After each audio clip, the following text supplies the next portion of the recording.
Baby girl लखा च बनाती बेबी बिल हबीबी मेरी जानिया जानिया जान कट के गई हबीबी मेरी क्रेजिया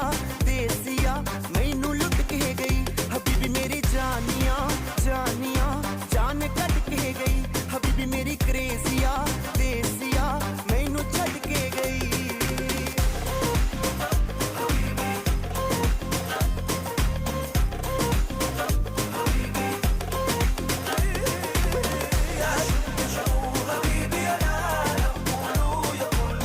मस्त नाशिक फेमस जनता फालुदा ट्राय करायचे आणि रेग्युलर जनता फालुदाचे 3 दुकाने मित्रांनो, एक आहे दूध बाजार आणि चोक मंडई आणि वडाळा रोडला, आणि तसेच आता आपली बडी दर्गा येथे मेळा चालू आहे, तिथे पण येऊन जुन्या नाशिक मध्ये जनता फालुदा नक्की ट्राय करा। जैसा बेबी का है दिल देसी जैसे दाल मखनी ब्यूटी गोरियां नु करती अकिल सोने जैसे बाल बेबी के